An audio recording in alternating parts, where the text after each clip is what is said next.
This is the Independent Dealer Podcast. Education by dealers for dealers. Now, here are your hosts, Luke Godwin and Jeff Watson. Hello and welcome to this special edition of the Independent Dealer Podcast, brought to you live by Buckeye Dealership Consulting here at Buy Here, Pay Here United 2025. Yeah, look, there you go. He's got a fancy shirt. Yeah, He's look. got a fancy bag. It's the day of the lady. It is. We've got some amazing female dealers here We do. that are kicking butt, taking names in the Buy Here, Pay Here space and in Yeah. all spaces. And case in point, Miss Fernanda. Fernanda Yeah. from Hi, Nashville. everyone. Yes. Thank you for joining us. Introduce yourself to the podcast community, a little bit about where you're from, maybe the type of dealership you run, and then we'll ask you some questions. Okay. First thing, thank you for inviting me Yeah. to be in your space. My name is Fernanda. I'm from Nashville, Tennessee, and my dealership is GC Motors. We do some retail sales, and also we started with the Buy Here, Pay Here. Good, great. You know, she really has a Tennessee. That just sounds authentic. Yeah, just like you're from Tennessee. I'm originally from Venezuela, Oh, and I've been living here in the U.S. for 10 years. wow, that's amazing. Well, we're glad you're here. Yeah. Yeah. So tell us about your current dealership, and then we're going to rewind as to how you got there. So you're currently doing a handful of retail and some Buy Here, Pay Here. What's the makeup of that? About how many Buy Here, Pay Here, how many retail do you shoot for each month? Okay, we just start pretty much. We started like 6 months ago. It's a new dealership, but we've been doing the first month we started like for 14 retail sales, and we do 4 Buy Here, Pay Here. And the last month, for example, we've been doing like 6 Buy Here, Pay Here, and 20 retail sales. That's awesome. That's good. Yeah. Yeah. Cranking along. And that's, I mean, in 6 months, I said this not long ago, but just the sheer aggravation to get started, get off the ground. I mean, most people don't make it. Mhm. And that she's able to make it and get through 6 months and sells 25, 26 cars. That's Yeah. great. When you say we, explain that. What's the makeup of your dealership, your employees, your personnel? Pretty much, I got my team.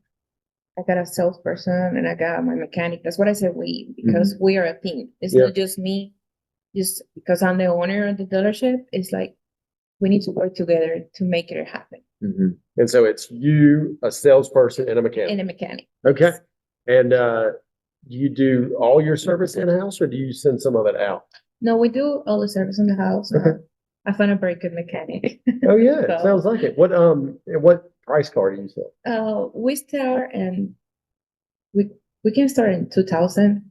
Okay. We sell like cheap cars, retail cars. And the expensive ones that we have right now is around 10. Okay, cool. I'm And trying to that's kind of, save it. a lot of people start in that price range. Yeah. Yeah. So let's talk about that then. So right now there's 3 of you doing, 15 to 20 cars a month for the last 6 months. How did you even get started? Like, where did that come from? Like, why go off on your own? Because you were in the automotive industry for a while, right? Yes. So tell us that story. Okay, I started working for a dealership like 7 years ago. And I was on the collection side and the paperwork side, doing the tax, silos, and all that stuff. Mhm. And I was working for them for almost 2 years. And after that, I get curious about the insurance business. Okay. And I get my insurance license and I open my office.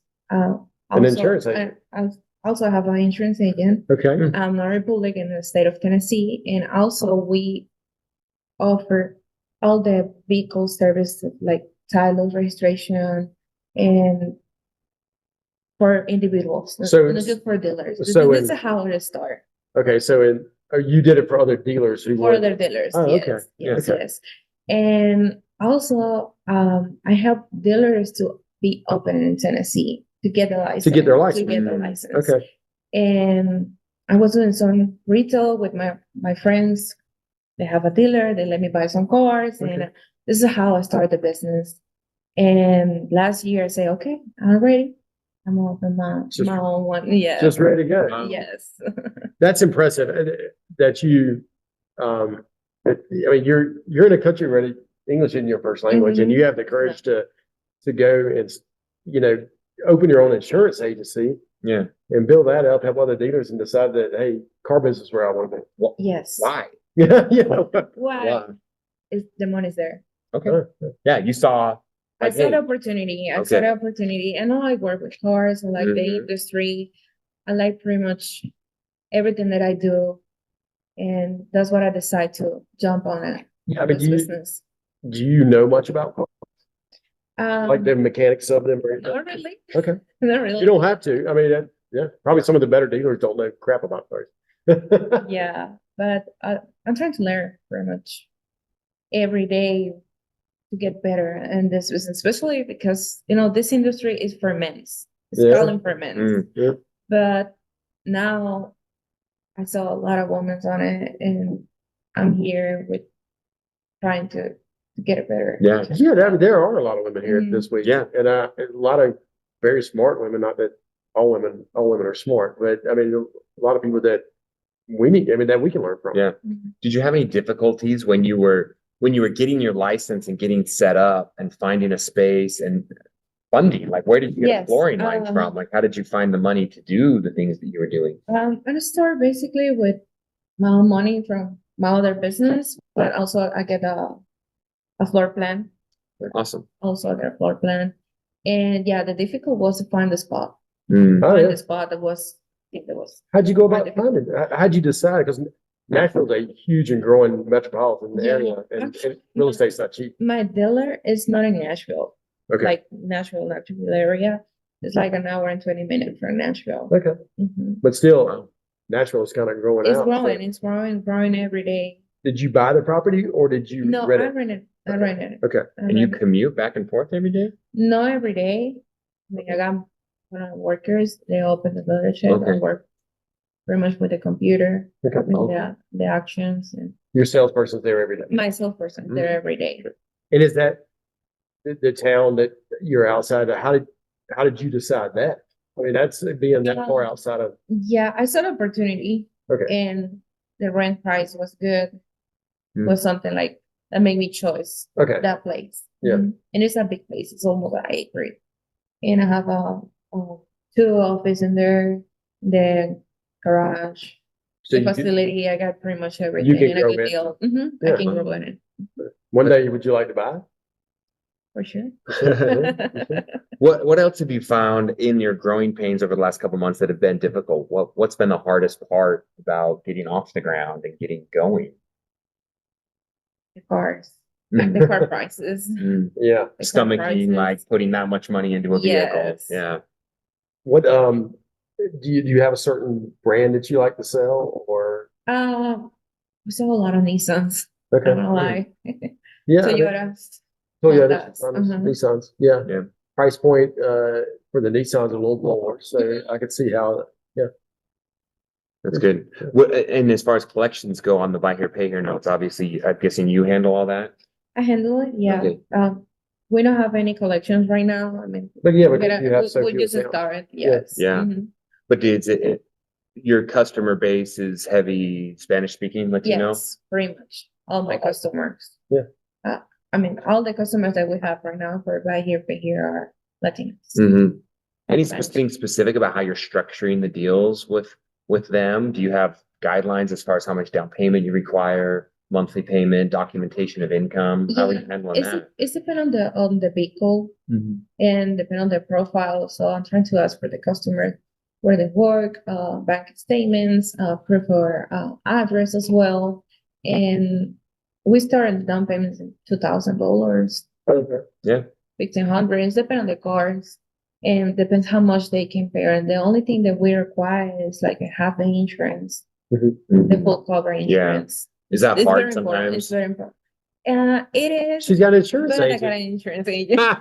So you're making it Good on point. both sides. Yes, I'm making it. Then she knows if they drop it, right away, right? You're the insurance. You're the first one to know if it wasn't Check paid. balances or, all Yeah. that good stuff. That's neat.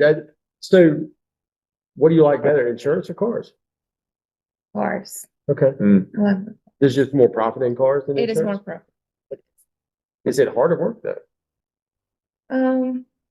Let's say it is. Yeah. You know what I always liked about the insurance business, and most of us are in reinsurance, with Buckeye or whatever, and it's you never run out of product to sell with insurance. And you don't have to recon the insurance to sell it, right? You can just sell the It's product. there. It's always All there. about sales. It's all about sales. There's a never ending supply of insurance you can sell. And I always thought that would just be a wonderful business. Never opened it, but I always thought it'd be great. What do you see as like moving forward? What's your next like hurdle or step that you want to accomplish? Is it more flooring line? Is it more money for buy here, pay here? Is it increased sales? What is it? Increase sales. Okay. And the both sides, like retail and buy here, pay here, but we here for buy here, pay here.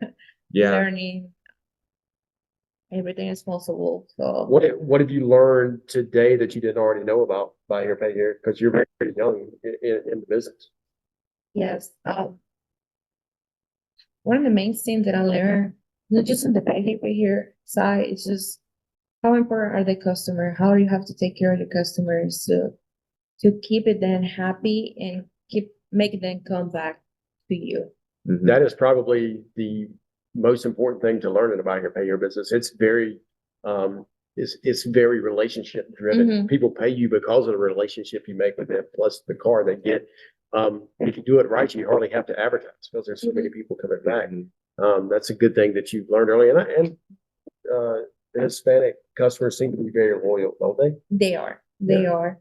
Another thing that I learned is it's very important to have your target customers. Like you need to know where are your customers, where they come from, what they need, and that way you can buy the inventory and get that customer. Yeah, that's super important because in different regions, people like different cars, and you don't know what you don't know. So if you live an hour and a half from your office? Yes, I do. I mean, it's hard to be involved in that community. Could you see yourself like moving there, moving your insurance agency there? I'm trying to move my dealership closer. Okay. So That's what I'm trying right now. My dealership close to my house, close to my other office, and I was trying to do all in one place. that'd be great. Yes. Yeah. That way I can have more control and everything, because right now I feel that I needed to keep growing. If I don't do it, that it's too much. Have a business an hour and a half away from where I live, so 30 minutes more from my other office. Yeah. It's a challenge, but I take it. I take it. If I don't take the risk, I never started. So that's what I decided. And most people won't take the risk. You've already ripped the Band-Aid off. Now it's just time to go. Yeah. And that's the beauty of the small dealership is the personal touch, right? That's why we're not going to be replaced by Amazon or even the big guys we see that grow huge. They collapse because the relationship's not there. Yeah. They lose that personal touch, and small buy here, pay here's do really good because They have that relationship. yeah, that personal touch. I mean, it's, we're only 20 years removed from people paying in cash every Friday and knowing that customer by name, their kids by name, and their cars, know exactly what they drive. We're not that far removed, and probably in some smaller towns it's still like that. Yeah, absolutely. They're still like that. They're small. Yeah. Well, Fernanda, thank you so much. Thank you. It's been great chatting with you. Thank We're you. so excited about your journey, and we're going to need to keep up with it. yeah, we'll check in for sure. Yeah. Thank you for inviting me. Yeah. Thank you for listening. Please leave us a review. We'll catch you in the next episode.